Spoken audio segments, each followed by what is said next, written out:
Okay, I was going to go through our curriculum. We don't spend very much on curriculum.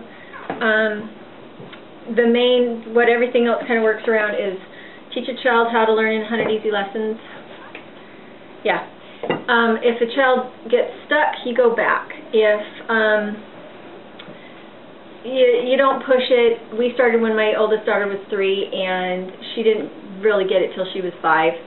So it wasn't a big deal. The nice thing about it is that your script, what you actually read, is in red, and their instructions to you is in black. So your kid doesn't know that you don't know what you're doing. They just know that you're telling them and that they're doing it.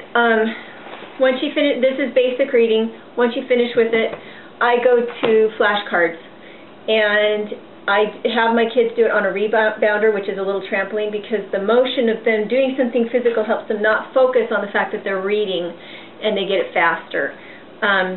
My mom did that with us with multiplication skills, so I do it with my kids with flashcards because they're not multiplying yet. From there, I get the little readers, the old readers that have been discontinued. I like the old readers like the McGuffey or Macmillan, and those I prefer. But I have them sequentially from least difficult to most difficult. I have a lot of them. I get them at secondhand stores, and I get them at garage sales. So I have lots of these, all the way incrementally up. And once they get into like a 6th grade reading level, I use my Anna Green Gables and Little Women and that kind of thing. So at that point, I don't have them do readers anymore. I just have them read classics. But these, at the end of each chapter, they have your spelling words that you can teach them how to use. I like that because it gives them just one more review of the words that they just read. And they can go at their own pace. You don't have to push them. You know they're not ready to keep going when they can't read the words, and you slow down a little bit. And then on top of the reading, I have little spelling books. This is, I like the old ones because they don't really teach spelling a lot in school anymore. And this one, trying to see what year it was written. Most of my books like this were written in about 1920, 1930. And this one goes all the way up through 3rd grade. And it's really simple. You just sit down with them. There's about 10 words that they spell for you, and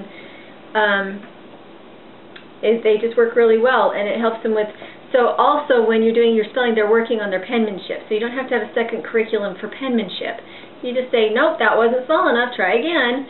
And until it looks pretty, they're not done. So I love these, and it's really simple. For math, we did get a little math book, and when they got to addition, my daughter was having a hard time with addition.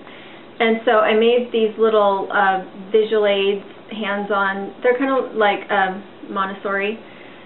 And what I did was I would take the bigger number, and she would say, this is a, and they're all colors. Each color means a different number. So eventually they don't have to count it. They just look at it and know the color stands for, how much is this, 9.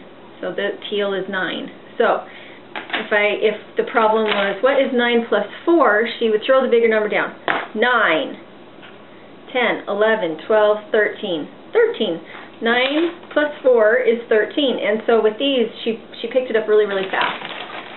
And now she's gone from doing workbooks that I have bought to me just writing out a list of things that I want her to do as far as addition and subtraction. And let's see, the other thing we do is map of the United States, and it's a puzzle. And my 6-year-old knows all of her states. She knows where they are. She knows where they are in relation to each other, and she knew this 3 months ago, so she is about to turn 7. And my younger daughter knows where all the pieces go. My 4-year-old knows where all the pieces go, but we're still working on the names.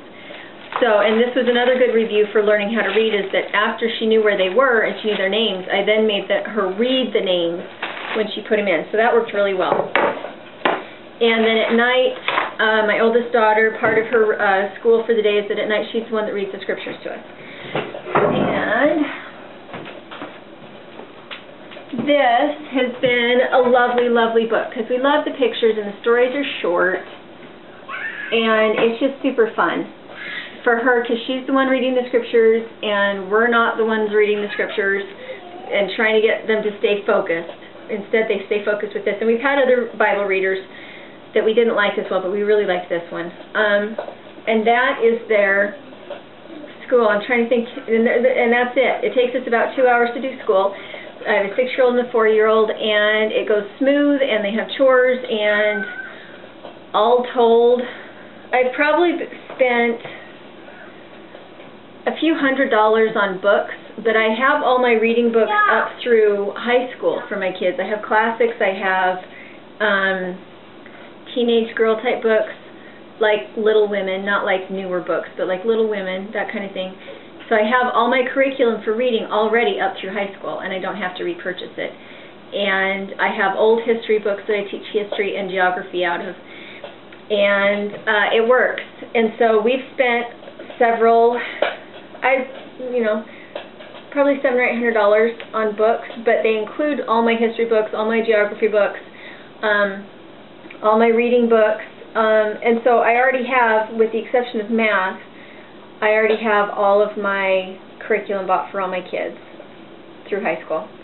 So anyway, if you have any questions, go ahead and leave me a comment, and hopefully I can get to it.